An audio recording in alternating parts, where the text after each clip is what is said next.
कौन थे महाराणा प्रताप? क्या आप जानते हैं? एक्चुअली बेसिकली आंसर हम यही पाते हैं, राणा प्रताप एक देशभक्त थे।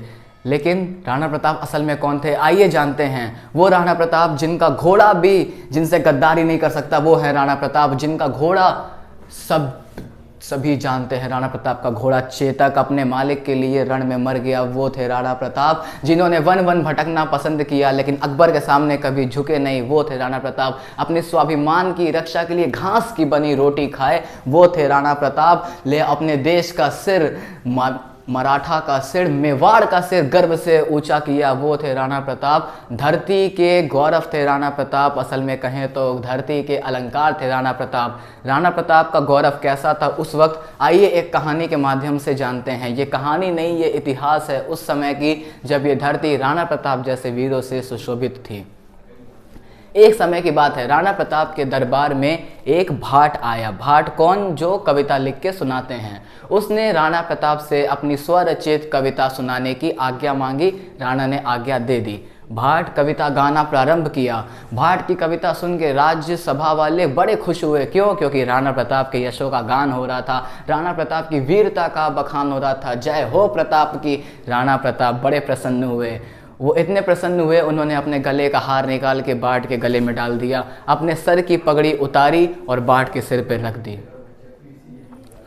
उनका अवार्ड देने का तरीका, उनका सम्मानित करने का तरीका भी ऐसा था, अपनी पगड़ी उतार के दे दी, सम्मान पूर्वक दी।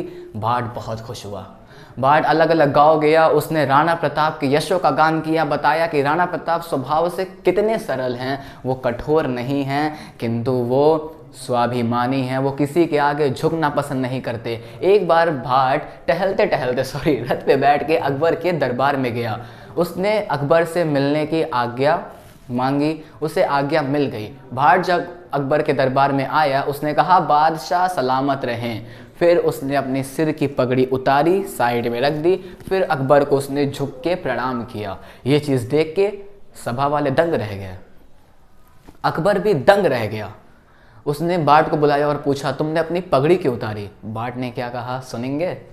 भाट ने कहा कि बादशाह सलामत, ये पगड़ी राणा प्रताप के सिर की शोभा थी, आज भले ही उनके सिर पे ना हो, ये पगड़ी राणा प्रताप की है। वो प्रताप जो महान स्वाभिमानी हैं, जो महान देशभक्त हैं, जो किसी के आगे झुकना पसंद नहीं करते, जो आपके सामने भी झुकना पसंद नहीं करते, जब वो आपके सामने नहीं झुके तो उनकी पगड़ी कैसे आपके सामने झुक सकती है? इसलिए मैंने अपना शीश झुकाने से पहले उनकी पगड़ी उतार के रख दी ताकि मैं झुक जाऊं आपके सामने, लेकिन स्वाभिमानी प्रताप का स्वाभिमान ना झुके। अकबर सुन के दंग रह गया।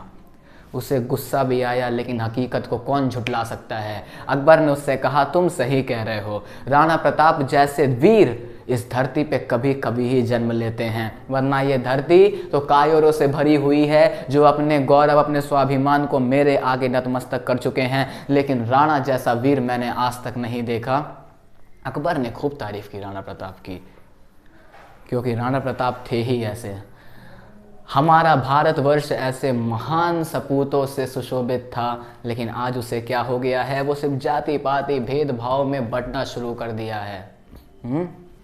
राणा प्रताप इस देश की शोभा थे, राणा प्रताप इस देश का गौरव थे। वो इंसान थे राणा प्रताप जिनका शत्रु भी उनके गुणों का गान करता था। रण में तो अकबर बड़ी दुश्मनी थी राणा से, लेकिन सम्मान भी बहुत करता था।